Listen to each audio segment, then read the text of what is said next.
네, 다음엔 스페인의 실업률이라는 시각화인데요.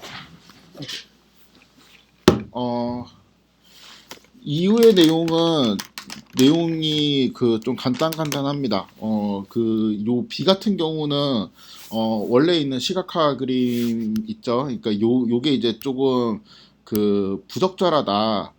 라는 게 이제 카이로 교수님 생각이었고, 최종적으로 이제 제안하는 요 그림을 카이로 교수님이 제안을 했는데, 저는 또 이 중에서 요 산점도가 그렇게 좀 적절한 것 같지는 않다. 내 생각에는 그러한 내용이 이제 조금 이제 추가가 되어 갖고 내용이 좀 길었는데, 어, 이후에 이제 그 시각화는 이제 잘못된 시각화, 올바른 시각화의 예시가 좀 명확해가지고 간단히 소개를 하면 좋을 것 같습니다. 음.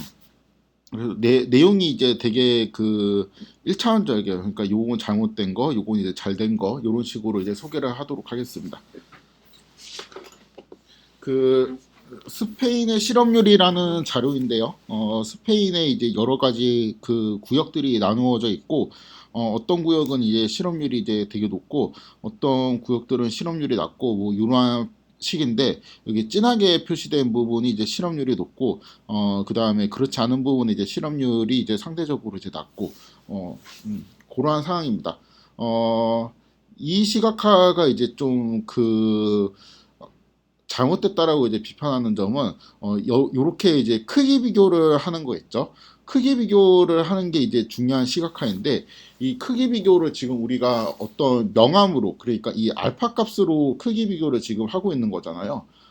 그렇기 때문에 요거는 그 크기 비교 같은 거는 아예 그냥 바플러스로 하는 게 좋지. 요렇게 명암을 이용해서 하는 것은 이 좀 적절하지 않다. 크기가 이제 좀 명확하지 않다. 그러니까 예를 들어 갖고 여기 1.78이라는 게 있는데 이거는 뭐 그 요런 0.54에 비해 가지고 얼마나 더 실업률이 이제 더 높은지 그런 거에 대한 숫자가 여기 있는 그 명암을 이용해서는 잘 구분 가지도 않죠. 그러니까 요렇게 이제 세 단계로 이제 명암을 표현을 여기 했는데 요러한 이제 색상 구분 같은 게 직관적으로 이제 얼마만큼 더 이제 크다라는 게 잘 비교가 되지 않습니다. 크다 작다 정도는 이제 비교를 할 수는 있겠죠. 근데 이제 얼만큼 크다 얼만큼 작다라는 거를 비교하기에는 좀 부적절하죠. 그래서 이제 비교를 위해서는 이렇게 바플랏을 보조를 이렇게 넣어주면 좋겠다라는 겁니다. 그래서 이제 평균값은 이렇게 되어 있고, 그 다음에 이 그 평균보다 큰 거는 이제 좀 진한 색으로, 평균보다 작은 값들은 이렇게 연한 색으로 표현이 되어 있죠.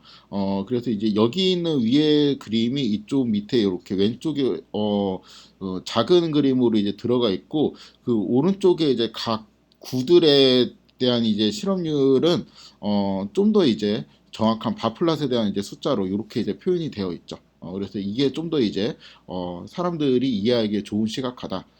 이렇게 생각할 수 있습니다. 요것도 이제 비슷한 결이거든요. 요것도 이제 그 크기 비교를 하는데 이 은행들 그러니까 세계에서 이제 큰 은행들의 시가총액이 이제 비포하고 애프터 그러니까 2007년이랑 2009년에 얼만큼 이제 변화가 있었는지 그런 거를 이제 시각화한 것입니다. 요거는 이제 2007년에 이제 49였는데 2009년에 16 그러니까 쪼그라들었죠. 얘는 더 많이 쪼그라들었네요. 거의 그 다음에 이게 커진 것도 있나? 어, 커진 건 없네요. 커진 건 없는 것 같은데 대체적으로 쪼그라들었고 뭐 그거에 따라 갖고 상대적으로 이렇게 많이 쪼그라든 것도 있고 좀 덜 쪼그라든 것도 있고 그러한 식으로 지금 되어 있습니다. 근데 이게 이제 잘못된 거는 이것도 이제 2017, 2019에 대한 그 크게 비교를 하는 거잖아요. 어떤 이제 숫자들이 크게 비교를 하는 건데, 이 시가총액이 이제 얼만큼 줄었는지, 얼만큼 덜 줄었는지, 더 많이 줄었는지 덜 줄었는지 이런 거를 볼 때 여기 있는 그 버블로 비교를 하게 되면은 약간 이제 왜곡이 생겨서 오히려 이럴 때는 이 바플랏을 이용하는 게 좀 더 정확하다라는 겁니다. 계속 이제 바플랏 이야기를 하죠. 왜냐하면 이제 그 예시에서 우리가 이제 2007년에 이제 이러한 그림이 있고 2009년에 이제 이러한 그림이 있다고 치면은 이거 너무 또 크게 보이네 이런 거는 요런 거는 지금 우리가 이 숫자를 제외하고 보면은 작은 원 있죠. 여기 있는 작은 원이 큰 원의 이제 한 절반 정도의 그 위치를 차지한다라고 우리가 느껴지죠. 그렇지만 이제 실제 바플러스로 그려보면은 이게 상당히 많이 쪼그라든 상태인 거를 알 수가 있습니다. 그러니까 요것도 그렇죠. 그러니까 116에서 64면은 거의 이제 그 반토막 가까이 난 건데 이 동그라미로 크기 비교를 하면은 되게 비슷해 보이죠. 이 이유가 우리가 직관적으로 요거 원 같은 경우는 여기에 있는 이 길이 있죠. 여기 이제 지름 아니면 이제 반지름, 이 반지름의 길이가 지금 1대2 정도 이렇게 되잖아요. 그래갖고 한 절반 정도 이게 되는 것처럼 보이는데, 이 우리가 실제로는, 이 면적을 눈으로 볼 때는 좀 더 이제 왜곡이 되어서 보이게 됩니다. 그러니까 우리는 눈의 길이의 비를 눈으로 인식하는 데는 되게, 훌륭한데 요런 이제 넓이의 비 같은 거를 직관적으로 얼마만큼의 크기를 눈으로 인식하는 거는 조금 이제 우리 눈이 덜 훌륭해 가지고 요럴 때는 이렇게 명확하게 크기 비교를 해주면 좋습니다. 안 그러면 좀 왜곡이 생기게 되죠. 어 그래서 이제 요 그림을 설명하면서 약간 이제 사이드로 나오는 게, 일단은 이 그림이 나온 챕터의 제목은, 이 카이로 교수님이 쓴 책의 챕터의 제목은 버블 차트의 대유행이라는 제목으로, 이러한 식으로 그러니까 쓸데없이, 그러니까 쓸데없이, 이건 쓸데없이가 맞죠. 쓸데없이 이제 크기 비교를 할 때 괜히 이제 버블 같은 거를 이제 있어 보이게 이제 그린다는 거죠. 그렇지만 그런 것들은 이제 대부분 이 좋은 선택이 아니고, 언제나 이제 버블 차트는 이제 좀 크기를 왜곡시키는 경향이 있어갖고, 버블 차트를 쓴다는 것 자체가 일단 크기 비교를 하겠다는 건데, 사이즈에 따라 가지고. 근데 그 비교되는 사이즈에 대한 크기가 보통 이제 왜곡이 일어나기 때문에 별로 좋은 선택이 아니다라는 게 이제 결론이었습니다. 그러면서도 반론으로 또 든 게, 경우에 따라서는 버블 차트가 이제 좀 괜찮을 수가 있다라고 예를 들었는데, 그게 이제 바로 요 예시예요. 요거는 그 일단 보면은 여기에 미국에 있는 유권자들이 이제 파란색 정당이 이제 빨간색 정당이 있다고 할 때 파란 당에 이제 얼만큼 찍었는지를 나타내는 것이고, 많이 이제 파란색 당에 찍으면 이제 크게 차트가 이제 나타나게 되고, 그 다음에 각 구역별로 이렇게 얼마만큼의 이제 비율로 찍었는지를 알 수가 있죠. 그리고 일단은 요거는 전체 이제 지리적으로 어떤 지역은 빨간색을 선호하고 어떤 지역은 파란색을 선호하고 요런 게 좀 한눈에 보이죠. 그래서 이거는 지금 X하고 Y축은 위치를 나타내는, 요 지도 위치를 나타내는 데에 썼고, 그 다음에 칼라를 가지고 빨간색이냐 파란색이냐, 그러니까 빨간 전당이냐 파란 전당이냐, 정당에 대한 그거를 이제 칼라로 표현을 했고, 그다음에 사이즈는 특정 정당이 이제 얼마만큼 이제 몰아주었는지, 이제 이런 것들을 시각화를 한 것인데, 요거는 되게 훌륭한 시각화입니다. 왜냐하면 여기에서 이제 그림 크기가 이 버블이 요 버블 대비해 갖고 몇 배나 더 큰 면적을 갖고 있냐라는 거를 비교할 필요가 별로 없어요. 그냥 대충 지리적으로, 그러니까 요쪽 지역에는 뭐 이제 빨간색, 요쪽 지역에는 이제 파란색, 요쪽 지역도 파란색, 이런 식으로 대략적인, 그쵸? 대략적인 이제 정보를 색깔로 이렇게 구분하는 게 좀 더 이제 의미가 있어가지고, 요거는 오히려 이제 버블 차트이지만 우수한 버블 차트라고 이제 생각을 할 수 있습니다. 가장 큰 이유가, 그러니까 이때는 어떤 이 버블 차트끼리의, 그러니까 버블끼리의 크기 비교하는 게 그 시각화에서 크리티컬한 부분을 차지하진 않아요. 오히려 이 시각화가 이제 주는 메시지를 이제 우리나라로 이제 바꾸어서 해석을 해보면은 어떤 지역은 압도적으로 뭐 A당을 지지하고 어떤 지역은 뭐 압도적으로 B당을 지지하고 어떤 지역은 중간 정도로 이제 반반 정도 지지하고 이제 이런 거를 나타내는, 그러니까 지역 정보 플러스 요 칼라, 그쵸? 그러니까 X, Y가 이제 지역이고 칼라가 이제 정당이죠. 그런 게 좀 더 중요하기 때문에 이때는 이제 버블을 좀 적절하게 사용했다라고 볼 수가 있습니다. 그래서 그 일단 제가 계속 공통적으로 이야기를 하는 게 뭔가 이제 그 눈에 이제 잘 들어오는 속성이 있고 눈에 잘 들어오지 않는 속성이 있는데, 이거를 그 눈에 일단 제일 잘 들어오고 가장 그 우리가 전하고 싶은 중심 메시지가 있는 속성을 X, Y축에 놓는 게 좋아요. X, Y축에 놓는 게 좋고, 그 다음에 이제 좋은 게 뭐 칼라 같은 거 우리가 이제 쓸 때 요런 이제 칼라 같은 게 이제 그 다음 속성이고, 그런 것들을 제가 이제 대략적으로 좀 설명을 하고 있는데, 그러니까 요거 같은 경우는 가장 중요한 게 이제 지역에 대한 정보, 그 다음에 이제 색깔, 그렇죠? 그렇기 때문에 X, Y에다가 지역을 투자를 했죠. 이건 지역에 따른 정당 그런 게 이제 나누어져 있다라는 거니까.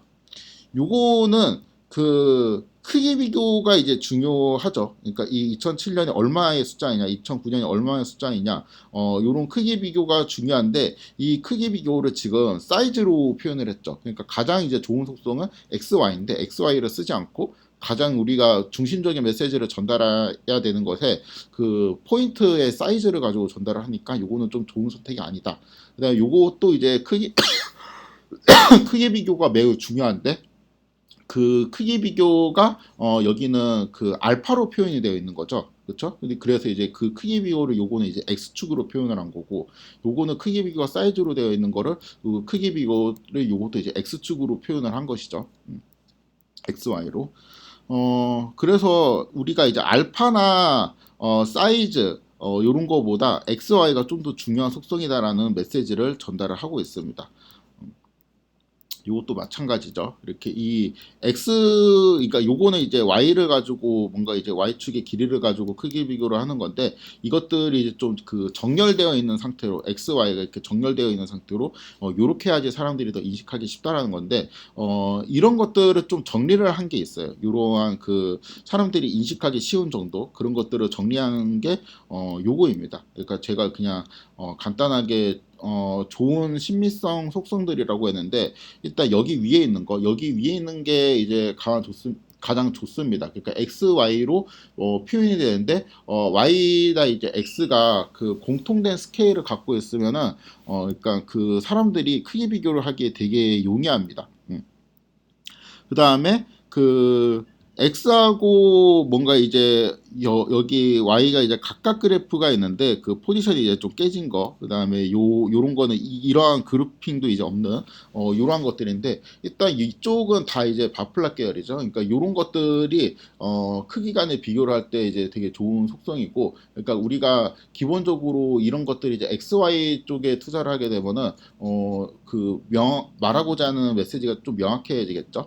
상대적으로 이제 칼라나 이제 명암 같은 경우는 여기에서 이제 그 중요한 속성을 띠고 있지 않은데, 여기 있는 칼라는 좀 달라요. 여기 있는 칼라는 그 칼라를 가지고 연속적인 그 값들을 표현할 때는 칼라가 좀 적절하지 않다는 거고, 지금 우리 쓰는 이 칼라는 카테고리이기 때문에 여기에서는 제가 이거보다 좀 더 한 요 정도 이 XY 속성 관련된 요거보다 좀 위에 2단계에 위치해야 되는 것 같고, 뭐 이제 명암이나 아니면은 뭐 이런 부피나 면적이나 이제 요런 거를 가지고 하는 것은 요런 이제 그러니까 그 아까 면적 있죠. 면적으로 하는 거는 이 명암으로 하는 것보다는 좀 좋다라는 의미입니다. 요거는 이제 그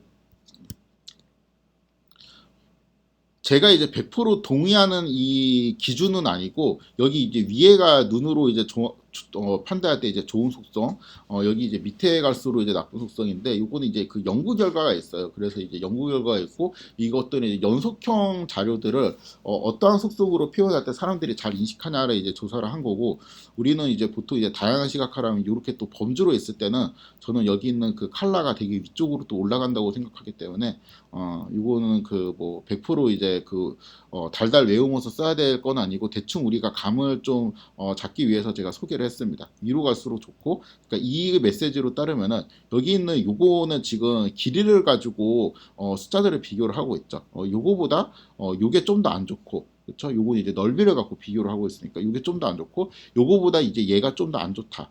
이러한 메시지를 전달하고 있습니다. 여기에는 동의를 합니다. 얘는 이제 연속형이니까. 그래서 그 크기 비교 같은 걸 할 때, 특히 연속형의 크기 비교 같은 거를 할 때는 요렇게 그 값이 이제 왜곡되는지 왜곡되지 않는지를 체크하는 게 되게 중요합니다. 그러한 의미에서 일반적인 크기 비교에서 3D 플랫 같은 경우는 좋지 않아요. 그러니까 이렇게 되어 있으면은 여기 이 원근의 원근법에 지금 근거해 가지고 여기 있는 네모가 이제 여기 있는 네모보다 좀 더 크게 보이거든요. 그렇죠? 그렇겠죠, 당연히. 이게 지금 앞에 있는 것처럼 보이니까. 그래서 그 이 3D 플랫은 크기 비교를 할 때 무조건 안 좋습니다. 크기를 왜곡시킬 수 있기 때문에 이거는 그냥 되게 상식적인 거예요. 이런 거를 이제 쓰면 안 된다라는 게 좀 상식적인 건데, 스티븐 잡스가 이런 3D 플러스 되게 잘 쓰거든요. 그러니까 여기 있는 이 파란색이랑 여기 있는 이 초록색이랑 보면은 언뜻 보면 넓이가 되게 비슷해 보이죠? 그쵸? 넓이가 비슷해 보이는데 숫자를 보면 여기는 40이고 여기는 20이죠. 그래갖고 이게 그 뭐야 이거 거의 그 실제 면적은 한 두 배 차이 나는데 이쪽이 좀 더 커 보이는 게 여기가 좀 멀게 느껴지고 여기가 이제 좀 더 가깝게 느껴지게 이제 3D로 만들었기 때문이거든요. 그래서 이런 거는 이제 되게 안 좋은 시각화의 예시라고 상식적으로 알고 있는 건데 이게 그 스티븐 잡스가 되게 영리한 게 여기 있는 초록색에 해당되는 게 뭐냐면 지금 애플입니다. 그래서 결국에는 이제 이렇게 딱 보이지만 애플의 점유율이 실제로는 여기 있는 보라색보다 작죠. 그렇죠? 근데 이제 좀 더 크게 보이고 파란색에 비하면 절반밖에 안 되는데 그래도 좀 더 크게 보입니다. 그래가지고 애플에 대한 점유율이 그렇게 뭐 좀 뭐 다른 회사들에 비해서 그렇게 밀리는 건 아닌 것 같네라는 인상을 주죠. 그러니까 이 그림을 보면은 그래가지고 얘가 이제 그 이런 내용을 좀 몰라서 했다기보다 이런 걸 좀 고의로 한 게 아닐까라는 합리적인 의심이 들죠. 그래서 이제 이 포스트에 들어가 보면은 잡스가 이제 사실 요런 테크닉을 되게 애용해서 많이 씁니다. 그러니까 눈에 이제 착시 같은 거를 이용해 가지고 약간 그 통계를 조작한 건 아니지만 눈으로 보이기에 좀그 본인의 이제 프리젠테이션에 좀 유리하게 좀 이제 보이게 하는 건데 뭐 이게 뭐 좋은 방법이냐 좋지 않은 방법이냐를 떠나가지고 요런 거를 이제 그 되게 잘 이용을 하는 시각화 그러니까 프리젠테이션 테크닉으로 굉장히 유명하죠. 그래서 이런 거는 이제 제가 이제 시각화에 대한 예시들을 쭉 소개를 한 거고 결론적으로 그냥 되게 정석적인 것들 있죠. 정석적으로 보면은 요 기준에 따라서 하면은 대충 맞아요. 그러니까 어떤 시간 경과에 따른 변화를 보여주고 싶으면 이렇게 라인 플랫을 그리는 게 좋습니다. 2007년, 8년, 9년 이렇게 이 경과에 따른 시간에 따른 뭔가 이제 변화를 보여주고 싶으면 라인 플랫을 그리는 게 좋고 크기들을 비교를 하고 싶으면 바 플랫을 이런 식으로 그리는 게 좋아요. 그리고 두 변수 사이에 어떠한 이제 관계 같은 거를 알고 싶으면은 산전도를 그리는 게 좋다고 볼 수 있습니다.